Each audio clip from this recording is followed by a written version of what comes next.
కూటమి ప్రభుత్వం అధికారంలోకి వచ్చిన తర్వాత వ్యవసాయానికి ఒక శాపంగా ఏర్పడింది. కళ్ళాల్లో ధాన్యం, రైతుల కన్నీళ్ళలో ధ్యేయం. ఈ రాష్ట్ర ప్రభుత్వం దారుణంగా రైతుల పట్ల వీళ్ళ అధికారంలోకి వచ్చిన కాడి నుంచి అన్యాయంగా రైతులు ఇదైపోతున్నా ఏ మాత్రం కూడా పట్టించుకుంటలేదు. షోపుటప్ మాత్రం బాగా చేస్తున్నారు. నేను ముఖ్యమంత్రి గారిని, అగ్రికల్చర్ మినిస్టర్ గారిని, సివిల్ సప్లై మినిస్టర్ గారిని అడుగుతున్నాను. ఇవాళ రైతులు కళ్ళాల్లోనూ రోడ్ల మీద ఎక్కడ చూసినా ధాన్యాలే ఉన్నాయి. దళారీ వ్యవస్థ పెరిగిపోయింది. గిట్టుబాటు ధర లేదు. 1777 రూపాయలు ఇవ్వాల్సి వస్తే ఇవాళ 1300కి, 1200కి, 1400కి కొనే పరిస్థితికి ఏర్పడింది. సంచులుంటే ట్రాన్స్పోర్ట్ ఉండదు, ట్రాన్స్పోర్ట్ ఉంటే సంచులు ఉండవు. అసలు రైతుల గురించి ఒక రివ్యూ కూడా పెట్టిన పాపాన లేదు. ఇవాళ అగ్రికల్చర్ మినిస్టర్ గారు కానీ, సివిల్ సప్లై మినిస్టర్ గారు కానీ ఏ ఊరన్నా, ఏ గ్రామానికన్నా, ఏ రాశి ధాన్యం రాసుల దగ్గరికన్నా వెళ్ళారా అని నేను అడుగుతున్నాను. ఇవాళ రైతులు బాధ వర్ణాతీతం.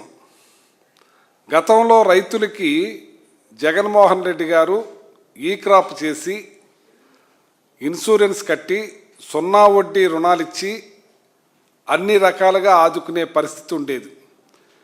పంట రాకుండానే ఇన్పుట్ సబ్సిడీ కూడా, నష్టపరిహారానికి ఇన్పుట్ సబ్సిడీ కూడా ఇచ్చి ఉండేవారు ఆయన. ఇవాళ ముందా తుఫాన్ వచ్చింది, మళ్ళీ ద్వితీయ తుఫాన్ వచ్చింది. రైతులు రోడ్డు మీదే ఉన్నారు. ఇవాళ మాత్రం రైతన్నా మీకోసం అంటున్నారు.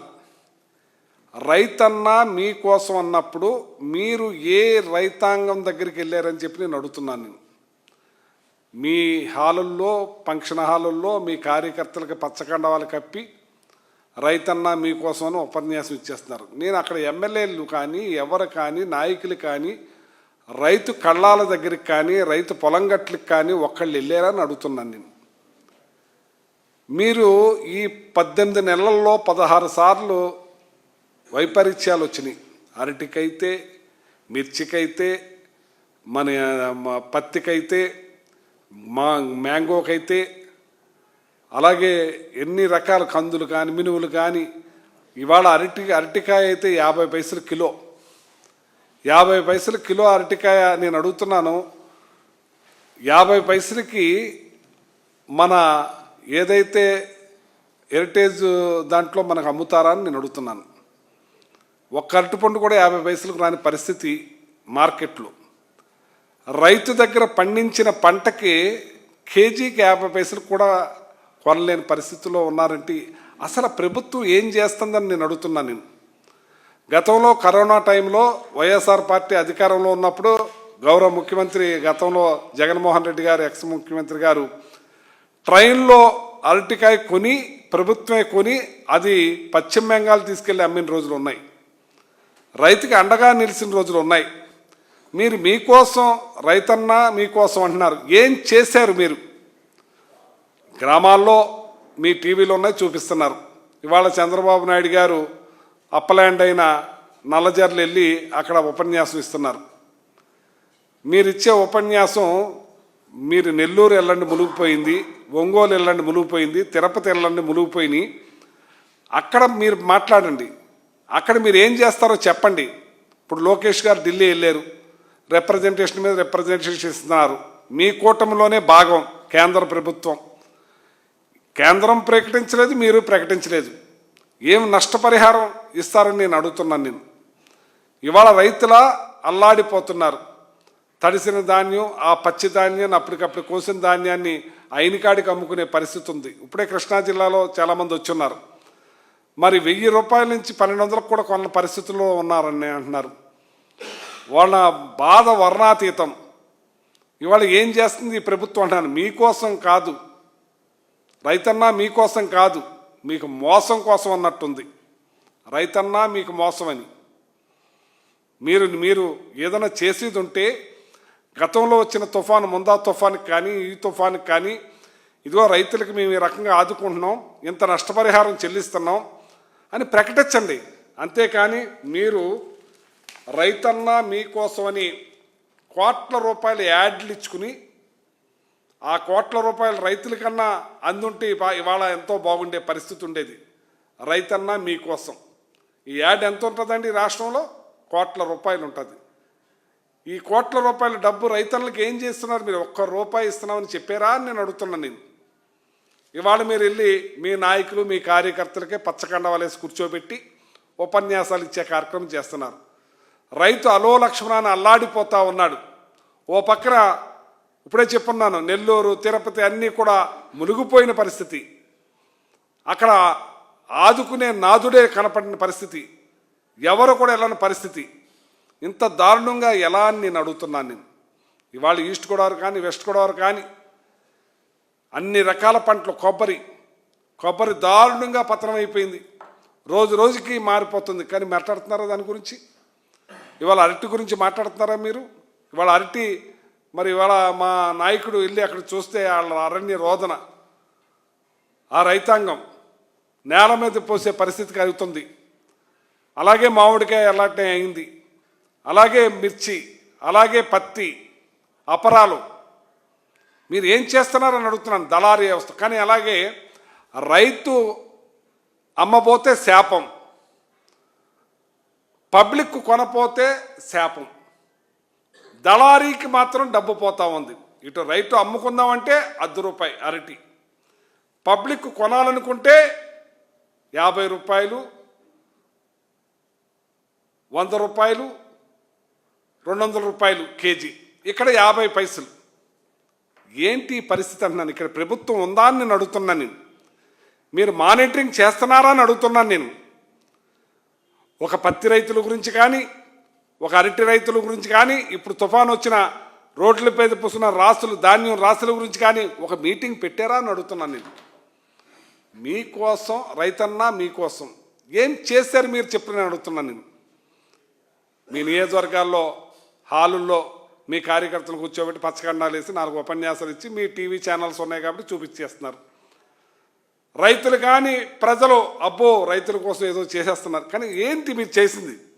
రైతన్నా మీకోసమని ఈ రేటు పెంచారా? ఇన్పుట్ సబ్సిడీ ఏమన్నా ఇస్తున్నామని చెప్పారా? 600 కోట్ల రూపాయలు మీరు పాత బాకీ ఇన్పుట్ సబ్సిడీ ఉంది, అది ఇస్తున్నామని చెప్పారా?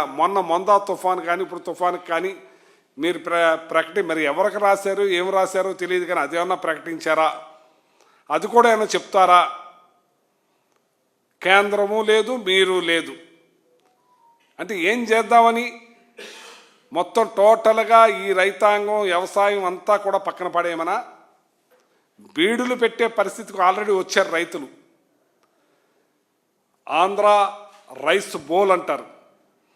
ఆ ఆంధ్ర రైస్ బోల్ అన్నది ఇవాళ అరణ్య రోదన అయిపోయింది. ఇవాళ రైతు పండించిన పంట తిన్నాకే మనం వస్తాం ఇక్కడికి. రైతు పండించిన పంట తిన్నాకే మనం రోడ్డు ఎక్కుతాం. రైతు పండించిన పంట తిన్నాకే మనం ఊరు వెళ్తాం. రైతు పండించిన పంట తిన్నాకే మనం ఏ సినిమానికన్నా వెళ్తాం, ఏ షికారులన్నా చేస్తాం. ఇవాళ తినకుండా ఏమైపోవాలి? రైతే పొరపాటున కాడి పడేస్తే మన పరిస్థితి ఏంటని నేను అడుగుతున్నాను. ఇవాళ ఎంత దారుణంగా ఉందంటే అసలు ఈ ప్రభుత్వం రైతులకి ఎన్నో అబద్ధాలు చెప్పొచ్చింది, ఎన్నో మాయ మాటలు చెప్పింది, ఎన్నో ఉపఘాతాలు చెప్పారు. ఏ ఒక్కటి నెరవేర్చకపోగా మీరు ల్యాండ్ టైటిలింగ్ యాక్ట్ గురించి కూడా అబద్ధాలు చెప్పారు. ల్యాండ్ టైటిలింగు జగన్మోహన్ రెడ్డి గారు మీ డాక్యుమెంట్ ఇవ్వడు, జిరాక్స్ ఇస్తారు, మీకు అది ఆయన బ్యాంకుల్లో పెట్టి డబ్బు తీసుకొస్తాడని చెప్పి ఇవాళ మీరు ఏం చేస్తున్నారన్నారు? సంపద సృష్టిస్తానన్నారు. ఏం సంపద సృష్టించారు? 2,66,000 కోట్ల రూపాయలు అప్పు చేసేసి రైతులకు ఏం చేశారు మీరు? మేలు ప్రజలకు ఏం మేలు చేశారు మీరు? సెంటు భూమి కొన్నారా? 3 లక్షలు ఇల్లు ఇచ్చేసామని మళ్ళీ చెప్తారు. పైగా ఇవాళ రైతాంగాన్ని మీరు ఆదుకునే పరిస్థితి లేకపోతే ఈ ఆంధ్ర రాష్ట్రం ఎక్కడ మనుగడ సాగుద్దని నేను అడుగుతున్నాను. అన్ని రకాల పంటలు కూడా కోకో కానీ, కొబ్బరి కానీ, పామాయిల్ కానీ, మరి పత్తి కానీ, మిర్చి కానీ, మామిడి కానీ, అరటి కానీ చీనీ కానీ అన్ని రకాల పంటల్లోనూ రైతాంగం కుదేలైపోతే మీకు నిమ్మక నీరెత్తినట్టు ఉన్నారా మీరు అని అడుగుతున్నాను. అగ్రికల్చర్ మినిస్టర్ ఎక్కడ ఉన్నాడో కనపడుతున్నాడా అని అడుగుతున్నాను. మనిషి కనపడితే మాత్రం గంభీరంగా కనపడతాడు, మరి ఏ గట్టు మీద మాకు కనపడతలేదు. మరి సివిల్ సప్లై మినిస్టర్ ఇన్ని కబుర్లు చెప్పాడు స్టార్టింగ్లో, మరి ఎక్కడా అని అడుగుతున్నాను నేను. ఇవాళ రైతు వ్యవసాయం చేసిన వరి పంటేసిన రైతు ఖర్చులు కూడా రావట్లేదు. వ్యవసాయం మీరు కొనేస్తున్నాం ధాన్యం అని అంటే ఎలాగా మధ్యన దళారీ వ్యవస్థకి వెళ్ళిపోతుంది. మీరు సంచి ఉంటే ట్రాన్స్పోర్ట్ లేదు, ట్రాన్స్పోర్ట్ ఉంటే సంచి లేదు. ఇవాళ రైతాంగానికి గిట్టుబాటు ధర లేకపోయినా కనీసం ఖర్చులు కూడా రాని పరిస్థితి. దాని గురించి మీరు చర్చిస్తున్నారని నేను అడుగుతున్నాను. మరి జగన్మోహన్ రెడ్డి గారు పంటలు వస్తున్నాయంటే 2 నెలల ముందే మార్క్ఫెడ్, అగ్రికల్చర్ మినిస్టర్ని, మరి సివిల్ సప్లై మినిస్టర్, 2 డిపార్ట్మెంట్ అన్ని డిపార్ట్మెంట్లు కూర్చోబెట్టి రైతులకి ఎలా కొనాలి, ఏం చేయాలని అన్నీ మంగళం ఆర్బీకే మంగళం పాడారు. మీరు రైతుకి గిట్టుబాటు ధర లేకుండా చేస్తున్నారు. ట్రాన్స్పోర్ట్ ఏమైందో తెలియదు, మమాలి ఏమైందో తెలియదు, సంచి ఏమైందో తెలియదు, అన్నిటికీ డబ్బులు ఇచ్చే పరిస్థితి ఉండేది. మీరు పాత లాస్ట్ పంట కూడా ఇంక ఇవ్వలేదు ట్రాన్స్పోర్ట్కి. ఆ ట్రాన్స్పోర్ట్ వాళ్ళు కూడా సరిగ్గా రాని పరిస్థితి. మీరు ఏం చేద్దాం అనుకుంటున్నారు? మీరు ఈ రాష్ట్రాన్ని, రైతాంగాన్ని ఏం చేద్దాం అనుకుంటున్నారు? మీరు ఏదో సినిమా షూటింగ్ లాగా స్టార్ట్ కెమెరా ఓకే డన్ అనే పరిస్థితిలాగా ఉంది ఇది మీ యాక్షన్ చూస్తుంటే. రైతన్నా మీకోసం చెప్పండి. రైతన్నా మీకోసం ఏ మీటింగ్లో అయినా ఇది మీకు అండగా నిలబడి ఇది ఇన్పుట్ సబ్సిడీ ఇస్తున్నామా, ఇన్సూరెన్స్ ఇస్తున్నామా? మీరు ఇన్సూరెన్స్ రాయలేదు, ఈ క్రాపే చేయలేదు. ఇన్సూరెన్స్ జగన్మోహన్ రెడ్డి గారి టైంలో ప్రభుత్వమే కట్టేది. కోట్లాది రూపాయలు ఈ రోజు నష్టపరిహారం వచ్చిండేది మనకి. ఏం చేశారని చెప్పి అడుగుతున్నాను నేను. ఇది ఇలా చూస్తే రైతాంగం వాళ్ళ కన్నెర్ర చేసి కాడి పడేస్తే మనకు కూడు కూడా దొరకదని చెప్పి సందర్భంగా తెలియజేస్తున్నాను. ఇప్పటికైనా మీరు అర్జెంటుగా రైతన్నా మీకోసం ఉన్నది వాస్తవంగా గట్లంట వెళ్ళండి, రైతుల దగ్గరికి వెళ్ళండి, మీరు మీటింగ్ పెట్టండి, డిస్కస్ చేయండి, వాళ్ళకి ఏమి ఇస్తారో ప్రకటించండి. నెక్స్ట్ పంటకి వేడి నీళ్ళ సాయంలాగా ఉపయోగపడుతుంది. మళ్ళీ అలాగే యూరియా మీద ఆల్రెడీ యూరియా కూడా మీ సొసైటీల నుంచి అప్పుడే డైవర్ట్ చేసినట్టుగా చాలా గ్రామాల్లో వాడుతున్నారు. మరి రేపు యూరియా కూడా అందేలాగా చేయాలని చెప్పి మిమ్మల్ని పూర్తిగా డిమాండ్ చేస్తున్నా. అగ్రికల్చర్ మినిస్టర్ని డిమాండ్ చేస్తున్నా, సివిల్ సప్లై మినిస్టర్ గారిని డిమాండ్ చేస్తున్నా, గౌరవ ముఖ్యమంత్రి గారిని డిమాండ్ చేస్తున్నాను. నేను గట్టిగా మాట్లాడుతున్నాను. రైతుల పట్ల మీరు ఏదో షో మీటింగ్లు కాకుండా వాస్తవ మీటింగ్లోకి రావాలని చెప్పి మిమ్మల్ని కోరుతా ఉన్నాను.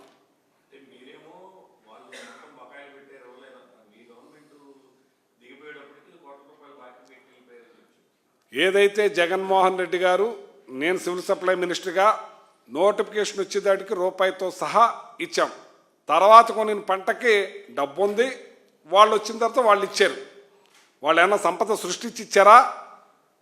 మేము ఏదైతే నోటిఫికేషన్ వచ్చిందో ఆ నోటిఫికేషన్ నాటికి ₹1 కూడా బకాయి లేదు. నోటిఫికేషన్ అయిన తర్వాతే ఆ బకాయి వాళ్ళు ఇచ్చారు. వాళ్ళు ఏం సంపద సృష్టించవలేదే, అంత ముందున్న డబ్బే వాళ్ళు ఇచ్చారు. అది కూడా ఎప్పటికో ఇచ్చారు, చాలా తర్వాత ఇచ్చారు. అది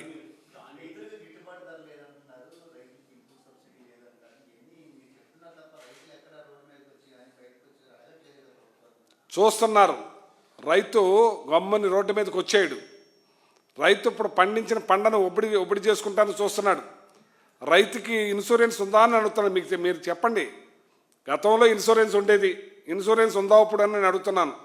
ఇన్పుట్ సబ్సిడీ మీరు ఇచ్చారా అని అడుగుతున్నాను. 600 కోట్లు ఆల్రెడీ బాకీ ఉన్నాయి ఇవ్వాల్సింది.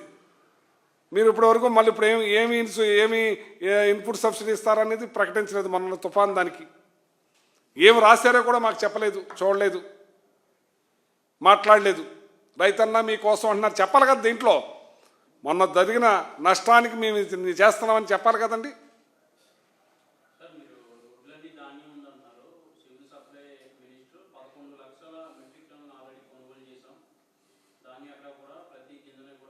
$30 లక్షలు పైబడి వస్తుంది.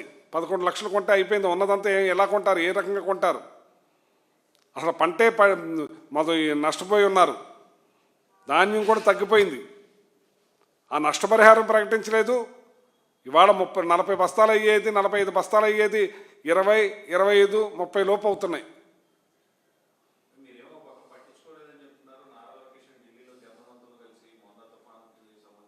ఎప్పటికప్పుడు వెళ్తున్నారు, పత్రాలు ఇచ్చి వస్తున్నారు, అవి మాత్రం ఆర్భాటంగా టీవీలో కనపడుతున్నాయి. పోనీ మీరు మీ ఛానల్లో కానీ మీ టీవీలో కానీ ఇదిగో ఇది ఢిల్లీ నుంచి ఇచ్చి ఇది ప్రకటించారు, రైతులకి ఇది ఇచ్చారని చెప్పండి. ఇప్పుడు రైతన్నా మీకోసం వెళ్తున్నారు, ఆ మీటింగ్లో చెప్పమనండి. ఇగో పాతది 600 కోట్ల రూపాయలు ఇన్పుట్ సబ్సిడీ ఇవ్వాలి, ఇది రిలీజ్ చేస్తున్నానని చెప్పమనండి.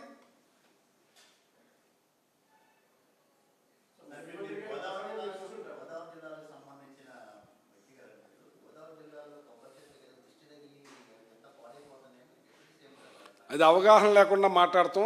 ఆల్రెడీ సముద్ర వారం ఉన్నది, డ్రడ్జింగ్ తోటి ఓఎన్జీసీ వాళ్ళు డ్రడ్జింగ్ చేయటం వల్ల అది కుంగి ఉప్పు వాటర్ ఎదురొచ్చి అవి పడిపోవడం జరిగింది.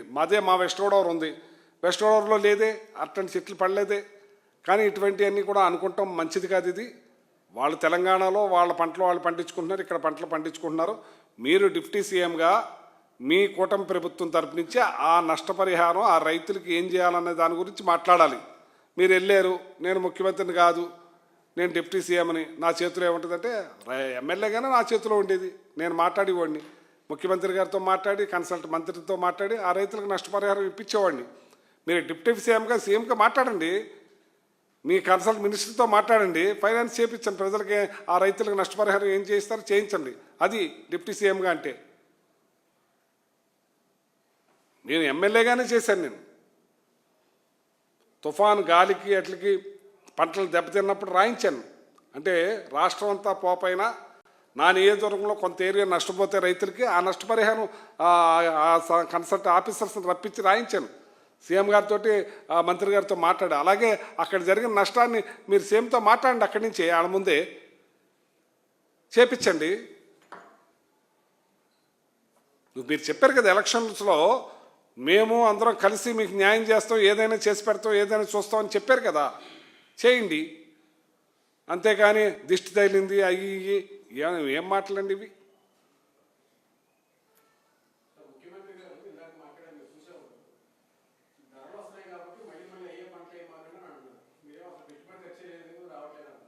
ధరలు వస్తున్నాయంటే పంట పండకుండా పోయింది కదండి, నష్టం అయింది కదా, ఆ నష్టపరిహారాన్ని ఇవ్వాలి కదా. నష్టపరిహారం మీరు ఇవ్వకపోతే ఇన్సూరెన్స్ కట్టుంటే ఇన్సూరెన్స్ ద్వారా వచ్చేది కదా కోట్లాది రూపాయలు. గతంలో ఎందుకు వచ్చింది కోట్లాది రూపాయలు నష్టం జరిగినప్పుడు?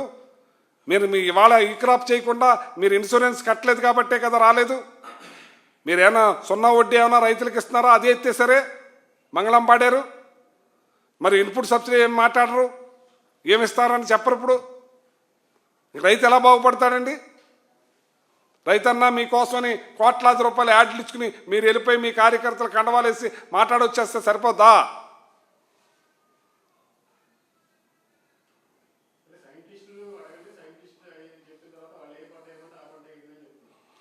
ఏమండి, ఇటు వరికి అలవాటు పడిపోయి ఉన్నారు సైంటిస్టులు. మీరు చెప్పండి, మీరు సైంటిస్టులు అప్పలాండ్లో ఏదైనా వేస్తే చెల్లుద్ది.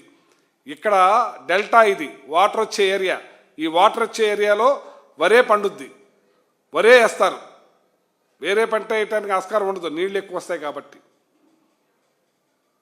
మీరు ఎక్స్పోర్ట్ అది చేసి ఎక్స్పోర్ట్ కేంద్రంతో కలిసి ఉన్నారు కాబట్టి ఎక్కువ రేటు పెట్టుకుంటే మా టైంలో 1800, 2000, 2200 కూడా కొనుక్కెళ్ళే రోజులు ఉన్నాయి.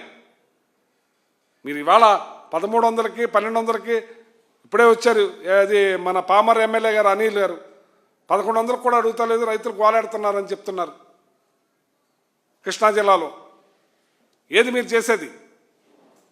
ఏది మీరు ఆదుకునేది రైతుల కోసం? రైతన్నా మీకోసం అంటారు, అక్కడ అన్నీ మునిగిపోయి ఉన్నాయి, దాని గురించి మాట్లాడరే.